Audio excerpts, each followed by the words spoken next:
In terms sa pagbebenta, madali lang naman yan. Ganon din sa e-com. Matutunan mo lang yung mga pinipindot mo eh. Pwede ka na magbenta. But the problem kasi, pagdating sa e-commerce, we want to put kasi yung essence of entrepreneurship. Maraming mga tao kasi ang gusto na lang nila money making.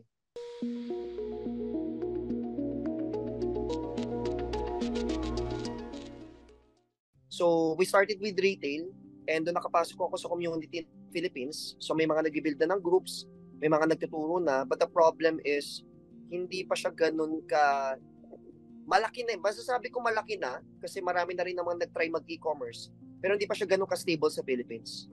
So, nung nakita namin yon, personally nakita ko, wala talagang, may mga nagtutulungan, pero mas mataas yung scarcity mentality nung time na yun eh. So, hindi talaga sila nagbibigay ng mga full details, yung mga tipong wala pang advocacy to help each other. May mga na-attenan akong what we call masterminds. Yung mga mastermind is mga event, mga mini event like pwede sa coffee or may nag-held na isang mag-host and then we share our knowledge dun sa mastermind. Pero what I observed is karamihan sa mga nag-share ng mga mastermind 5 years ago, 4 years ago, hindi talaga genuine sa full yung sharing nila. It's more of a bragging na ito yung ginagawa. Kung mag-share man, hindi full talaga.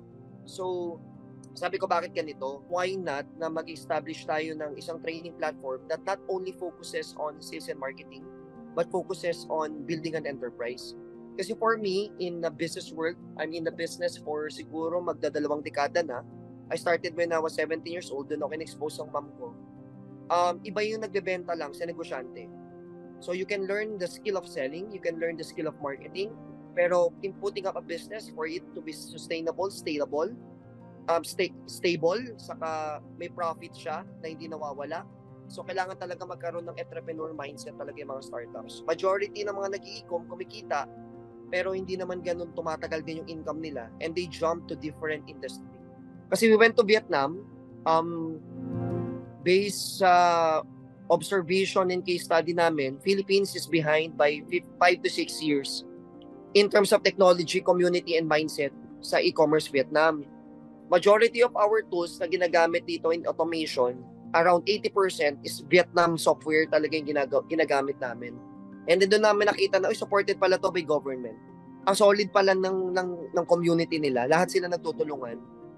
May mga nagli-lead para mag-create ng events, nakikipag-collab sa iba't ibang bansa or iba't ibang community para sa health, pagiging parang stability ng industry.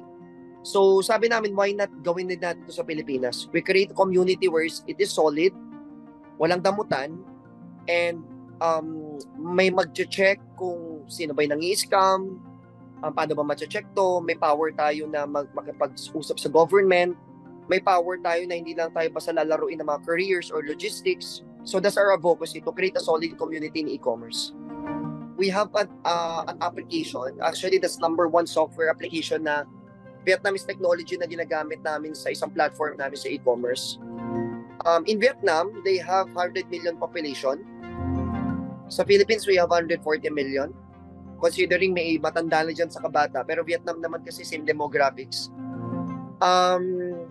In 140 million, dun sa application na yon, ang user nila, in terms of seller to, hindi to customer, in terms of mga startups to, they have a user of 200,000 plus users na gumagamit ng software na yon para mag-business. But in the Philippines, we have a wider and huge population, pero 9,000 lang yung subscriber. So doon pa lang, nakita ko na, teka, konti pa lang talaga yung nag-i-e-com business dito sa Pilipinas. Pangalawa, itong masasabi natin na baby pa tayo, kasi number one, we don't have a proper parang department in the government for e-commerce.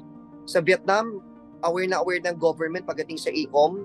Sa China, they have a ministry for e-commerce, specifically dedicated yung branch na yun in the government para sa e-com. Majority of our GDP, hindi pa ganun kalaki katulad ng ibang countries. So, baby pa talaga siya. And in terms of tech, nakikihiram pa tayo sa ibang bansa, which is ang daming magagaling na programmer na Pilipino, pero nagpo-program pa sila sa software ng ibang dayuhan na company. So, doon pa lang, pag kinompare natin, onti pa lang yung community in terms of numbers. Pagdating sa technology, behind na behind tayo. Pagdating sa consumer, marami namang gumagamit na ng online kasi less hassle, etc. Pero pagdating kasi sa regulations, and yun nga, doon ako medyo nababagalan. Sa regulation, ang dami mga scammer, and it affects our industry kasi we have an unfair competition. And kung naman yung mga consumer, nagkakaroon sila ng trauma in terms of ordering kasi sa online. Number one, it's the regulation of the government. Pag may na-scam ka, saan ka ba tatakbo as a consumer? So, tumutulong naman yung DTI, pero in terms of tracking, kahit sa US, hirap sila dito eh. In terms of tracking ng mga shops, medyo nahihirapan yung government kung paano mag-trace nito, etc. Kahit kami, nagtitake kami ng ilang days or weeks para matrack lang kung sino. Kailangan pa makipagtulungan sa courier. That's number one, regulation. Number two is awareness and knowledge. Kulang tayo sa awareness, kulang din sa knowledge. So I believe hindi naman sa seller ang solusyon. Latiguhin ng seller is part lang, pero the awareness of the consumer is very important. Kasi kahit ano man pang-scam mo, pero kung matalino na yung consumer, hindi rin naman talaga mag-flourish yung mga scams na yan. So, yan yung gusto namin i-create. But right now, we're focusing on the seller first. Kasi nga, maraming pa rin hindi sustainable kahit legit. Minsan nag-flourish pang scammer kaysa doon sa mga legit na companies.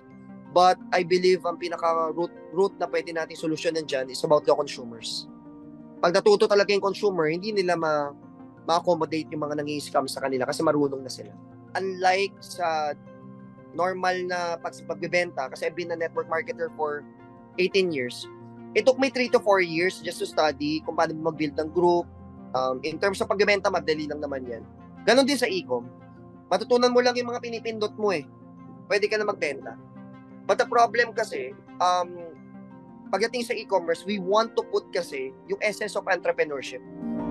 Maraming mga tao kasi ang gusto na lang nila money making. And for me, I've been doing this for the past 5 years. Pag ako nagstay sa industry talaga, tumatagal ako ng dekada. Na pag na-boring na lang ako, saka gusto ko magpalit, doon lang talaga ako lumilipat. Pero kung di ko na ma-maximize ang industry, talagang hindi ko alisan yan, lalo nakakita ko ng future and magandang profitability. So majority of the e-commerce people right now, they're focusing on the profitability, not on the spirit of entrepreneurship. So entrepreneurship is creating advocacy, creating a product that can help a lot of people, and then profit will follow. But if you target yung profitability kagad, and mainip ka, lalo na ang e-com mabilis, tas maiinip ka pa, normal na traditional business, 5 to 10 years bago yan tumubo eh. Pero sa e-com, mag-start ka ngayon, next month, tutubo ka na. Pwedeng next 2 weeks, tutubo ka na. Diyan pumapasok yung gusto nila ng easy money.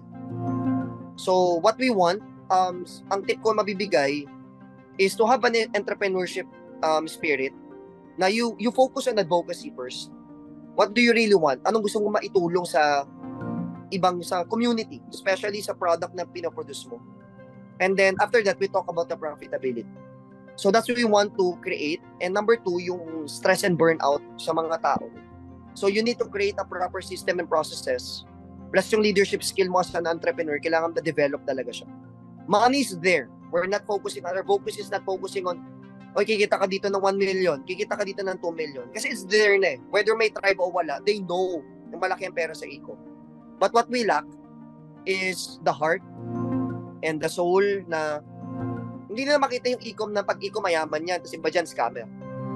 Kailangan dyan pag e-commerce ay magagaling yan. They're professional, alam nila paano mag-business, ay maraming natutulungan yan. That's what we really want. Ako nakikita ko dito na 30% of the GDP mapupunta na sa e-com, lalo na kapag yung mga big corporation is actually nag-start na sila to develop their own software, nag-hire na sila sarili ng programmer inside, internally. So, right now, maliit pa lang kasi yung ambag ng e-commerce. Pero, ang nakikita ko, pag dumami talaga yung mga sellers, especially they're creating their own brands. Yan yung advocacy rin namin na tinuturo right now. They create their own brand. Makakatulong talaga sa economy yung industry in terms of GDP. So, pagdating naman sa mga small scale, yung pwede natin simulan right now, ang nakikita kong outlook dyan is more collaboration with international. So, tataas talaga ang technology natin in terms of e-com. So, maganda makasabay talaga yung Pilipinas. So, in terms of market, in terms of magkakaroon ng bagong demographics sa mga purchasing power in terms of regulations pagdating sa law. Kailangan magsabay-sabay yan. And alam ko kaya sumabay ng Pilipinas dyan. So, we need to spread awareness. We need to spread a lot of trainings. And magkaroon talaga ng community na solid. Kasi yan yung nakita namin sa other countries. And we need the help of everyone, from the government side, from the private sector, from the big corporations, hanggang sa mga pinaka-importante pa rin, yung mga micro, small, medium enterprises. So, kahit hindi makikita ng private sector yan, and panagtulong-tulong, mas maraming mga funding na mangyayari, mas maraming mga collaborations, not only within the country, but other countries as well. And it will help boost the economy. And of course, mas maraming mga tao na matutulungan mag-create ng business. Kasi before talaga ang negosyo parang napaka-imposibleng gawin. Pero because of TikTok, ang dami ng mga coaches na nag-create ng content about money, about businesses, mas maraming mga people na na-inspire. Miguel, natatandaan mo nung 1990s, 1992, ay mga 2000, ang pinaka-target is mag-OFW lahat. Nursing, PT, lahat yan, gusto ko pumunta ibang bansa. Pero right now, nagbabago. Pag tinanong mo ang Gen Z, kung tinanong siguro ang millennial or mga dati pang generation, gusto ko pumunta ibang bansa. That's their first answer. Pero right now, pag nakita nila, I want to be a content creator, I want to be an influencer, and then I create my own brand. Whether it's skincare, whether it's clothing. So, iba na talaga, na bihira na lang yung marinig ko, bihira na pupunta ako ibang bansa kasi alam ko doon ang pera. Wala na yung ganun. So, nag-iba na talaga yung shift because of information age and because of our technology. Ang dami na na-inspire to do business, and the best way to do business without entailing too much cost, too much expertise is doing e-commerce. So that's why we need unity and we need the cooperation of everyone.